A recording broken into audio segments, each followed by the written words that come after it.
দর্শক, কৃষি সংবাদে প্রতিদিনই আপনাদের জন্য থাকছে শখের গাছ পরিচিতি। চলুন দেখে নেওয়া যাক কোন গাছ রয়েছে আজকের তালিকায়। শখের গাছের নাম আমাদের ক্যান্টিয়া পাম, যার বৈজ্ঞানিক নাম হাউইয়া ফরেস্টিরিয়ানা। সংক্ষিপ্ত পরিচিতি: উদ্ভিদের ধরন। এটিতে পালকের মতো লম্বা খিলানযুক্ত ফ্রন্ট, প্রায় 10 থেকে 12 ফুট লম্বা সবুজ পাতা রয়েছে। এটি উপযুক্ত পরিস্থিতিতে 10 মিটারেরও বেশি লম্বা হতে পারে। বছরের শেষে ছোট কৃমি সাদা ফুল স্পাইকগুলিতে প্রদর্শিত হয় এবং ছোট ডিম্বাকৃতি ফল দেখা যায়।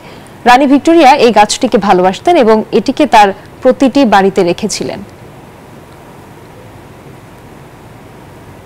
দুর্দান্ত সব উপাদানে তৈরি ঝাঁঝালো স্বাদের প্রাণ ঝালমুড়ি। এই ঝাঁঝ সেই ঝাঁঝ। কিভাবে লাগাবেন মানি প্ল্যান্ট? ক্যান্টিয়া পাম বীজ থেকে বংশ বিস্তার করা যেতে পারে, তবে সঠিকভাবে প্রতিষ্ঠিত হতে 5 বছর সময় লাগে। বসন্তকাল এই পাম লাগানোর আদর্শ সময়। একটি নতুন ক্যান্টিয়া পাম তৈরি করতে ক্যান্টিয়া পাম গাছের ফল ব্যবহার করুন। কুসুম গরম পানিতে কয়েকদিন ভিজিয়ে রাখুন।